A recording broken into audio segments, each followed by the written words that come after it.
bisa nggak saya tuh mendeteksi apa sih dulu perjanjiannya saya kepada Allah?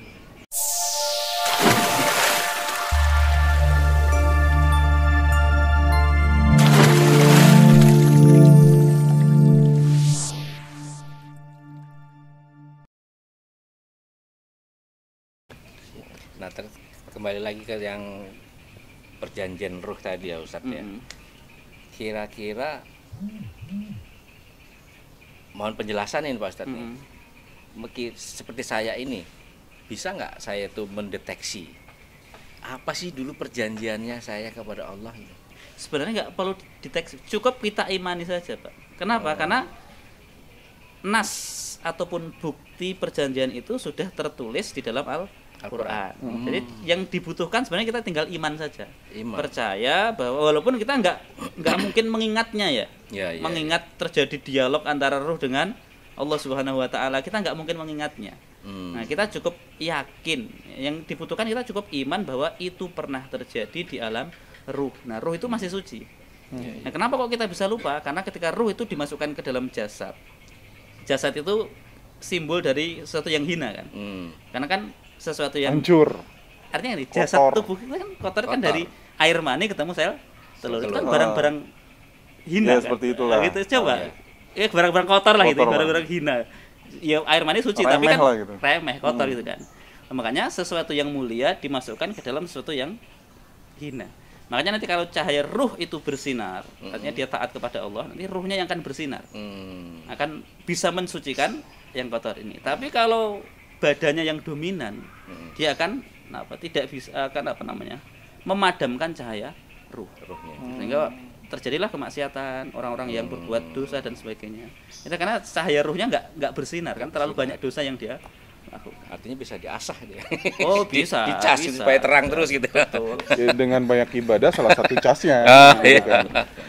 Saya ada titipan yang kemarin Pak Ustadz, kemarin kan ada di video kita sebelumnya Pak Irsal tuh menanyakan gimana sih kondisi tentang perbedaan-perbedaan masalah agama.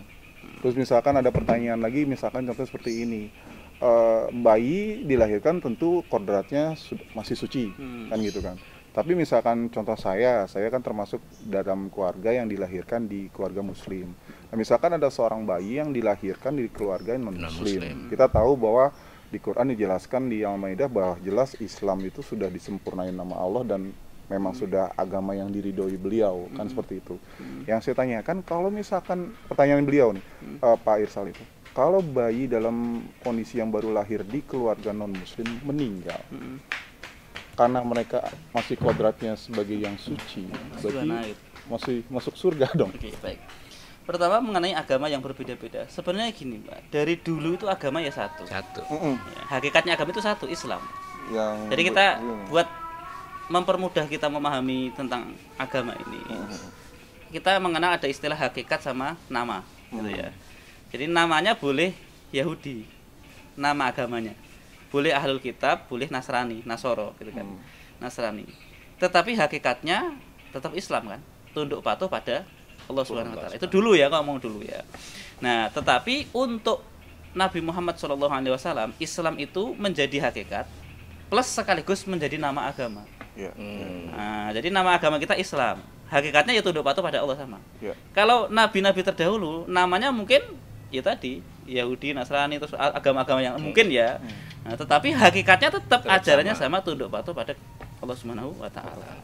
Nah, begitu diutus Nabi Muhammad itu nabi yang menyempurnakan agama terdahulu. Ibarat kalau digambarkan ada satu rumah udah hampir sempurna, tinggal ada satu bata yang masih kosong. Nah, Nabi Muhammad datang untuk menyempurnakan itu.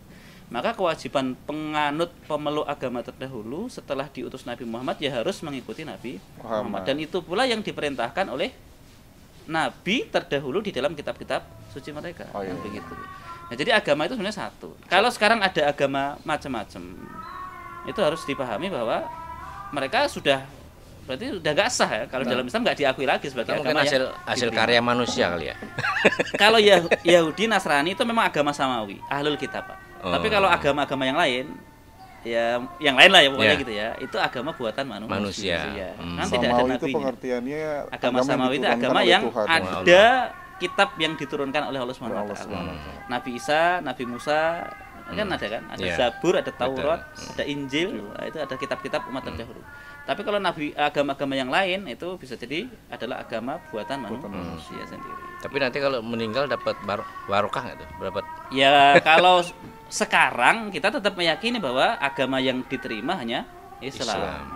Wa may yabtaghi ghairal Islam wa may yabtaghi ghairal Islami dinan fala yuqbala minhu wa huwa fil akhirati minal khasirin. Siapa yang menghendaki agama selain Islam maka tidak diterima.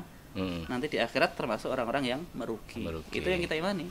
Pokoknya setelah diutus Nabi Muhammad, Islam datang, yang lain harus ikut agama Islam. Menjadi umat Nabi Muhammad SAW. Kemudian masalah tadi bayi. Bayi itu kan benar ya, ketika dilahirkan masih dalam keadaan fitrah suci. Terus bagaimana kalau ada bayi dari rahim seorang ibu yang non atau orang kafir itulah ya. Terus bayi itu meninggal dunia gimana? Nah, karena dia meninggal sebelum balik, maka dia tetap menjalani fitrahnya sebagai bayi yang suci. Sehingga nanti dia tetap masuk surga. Karena dia belum dicatat apapun. Ya, seperti itu. Tetapi kalau nanti orang tuanya dia tidak bertobat, bayi itu tidak bisa memberikan syafaat atau pertolongan bagi kedua orang tuanya. Beda dengan bayinya orang Islam. Kalau bayi orang Islam punya bayi terus meninggal misalnya, maka nanti bayi ini akan memberikan pertolongan. Bahkan disebutkan dalam satu riwayat, bayi itu ketika diperintahkan masuk surga dia nggak mau. Pokoknya nunggu bapak ibuku dulu sampai sama-sama masuk surga. Situ Mas. Mantap. Tadi yang bicara yang kita bahas tentang yang hidup tadi ya. Proses-proses kehidupan. Nah, sekarang setelah hidup mati kan gitu.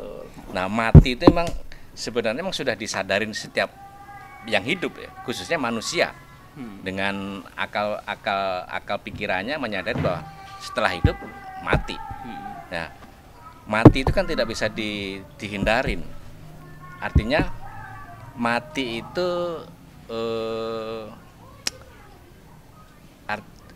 dalam artian itu perlu disyukurin atau perlu dihindarin atau sebagai musibah. Nggak bisa dihindarin. Jadi gini, kalau kita ngomongin hakikat dulu ya, sebenarnya kita sekarang itu sedang mati, Pak. Mati. An-nasun niyamun. Manusia itu tidur dalam arti itu tidur kan seperti mati ya. Wa idza matu intabahu. Kalau nanti mati kita baru sadar. Oh, begitu ada ungkapan begitu dari sahabat Nabi. An-nasun niyamun, manusia itu tertidur. Kita ini diistilahkan ataupun digambarkan di dunia ini seperti tidur. Jadi sekarang kan nggak sadar apa-apa. Begitu mati baru bangun.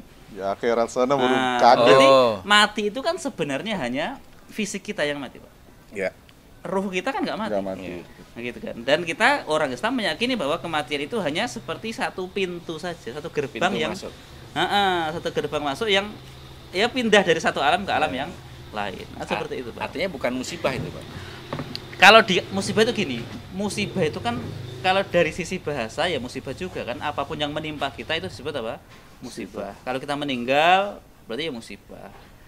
Bagi keluarga yang ditinggalkan itu juga musibah, tetapi nanti musibah itu menjadi ujian bagaimana keluarga yang ditinggalkan itu menyikapi musibah tersebut. Ya tetap musibah. Tapi bagi orang mukmin itu gini, Pak.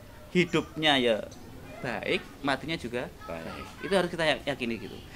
Kenapa hidup kita baik ya? Karena ketika kita masih dikasih kesempatan hidup, berarti kita dikasih waktu untuk beramal soleh gitu. Tapi kalau kita dikasih mati, disegerakan mati, berarti kita dicukupkan dari berbuat maksiat. Nah, itu salah satu doanya Nabi kan begitu kan? Ya, hidupkan aku kalau gimana? Doanya gimana maksudnya? Waj'alil hayata ziyadatan li fi kulli khair waj'alil mauta rahatan li min kulli syarri. Allah jadikanlah hidup itu sebagai tambahan bagiku untuk beramal kebaikan dan jadikan matiku sebagai pemutus dari amal keburukan. Itu yang kita imani begitu. Ya. Terus ada satu lagi yang menggelitik nih. Saya sering kalau misalnya buka ini alat teknologi ini, HP ini, WA atau Facebook, dengar berita sahabat-sahabat saya tuh meninggal gitu kan. Betul. Ditambahin situ semoga husnul khotimah. Nah sekarang kalau husnul khotimah kalau tidak salah itu berakhir dengan baik kan gitu. Berakhir dengan baik. Nah kalau artinya itu husnul khotimah itu tepatnya diucapkan pada saat kapan itu? Tatkala kita masih hidup Pak harusnya. Nah, ya, kalau sudah meninggal dunia itu bukan semoga lagi. Kan sudah terjadi. Sudah terjadi. Jadi semoga itu untuk sesuatu yang belum terjadi kan. Mas Bro, semoga nanti husnul khatimah ya, itu kan boleh. Iya. Karena mendoakan sekarang masih hidup. Mendoakan agar pas meninggal dunia meninggalnya dalam kondisi yang baik. Tapi kalau sudah terjadi ya nggak usah semoga lagi. Diganti redaksinya mungkin ya. Insya Allah husnul khatimah. Kalau kita memang bersaksi bahwa beliau adalah orang baik, kita mengenalnya sebagai sesuatu yang taat, meninggalnya juga dalam kondisi yang baik. Misalnya pas lagi sholat atau pas lagi ibadah terus meninggal, maka kita katakan insya Allah husnul khotimah. Jangan semoga lagi. Jadi insya Allah ya gitu ya. Insya Allah. Prasangka, doa. Begitu bro. Cukup kayaknya ya. Agak lama. Agak lama. Insya Allah nanti kita akan sambung lagi, mungkin salah satu baik yang kita bahas mungkin ada salah satu kematian itu, atau kita akan cari tema lainnya nanti. Kesimpulan hari ini sebenarnya adalah dari tujuan Allah menciptakan seluruh makhluk ini sebenarnya adalah paling utama adalah kita mengetahui bahwa sesungguhnya perbuatan Allah itu adalah mutlak, tidak bisa diganggu gugat. Kita tidak boleh bertanya mengapa Allah begini, mengapa Allah itu mutlak. Karena sesungguhnya Allah sudah menyiapkan segala sesuatu di bumi ini untuk modal kita untuk hidup. Jadi hanya tugas ibadah tok. Dan insya Allah yang keduanya adalah kesimpulan kita yang berikutnya adalah kita harus mengerti bahwa sesungguhnya Allah Maha Besar. Kita nggak bisa pungkiri itu. Jadi alhamdulillah hari ini kita banyak sekali barokah, hikmah yang diperoleh oleh kita. Semoga ini bermanfaat bagi kita semua di sini dan pemirsa di rumah. Terima kasih. Assalamualaikum warahmatullahi wabarakatuh. Waalaikumsalam warahmatullahi wabarakatuh.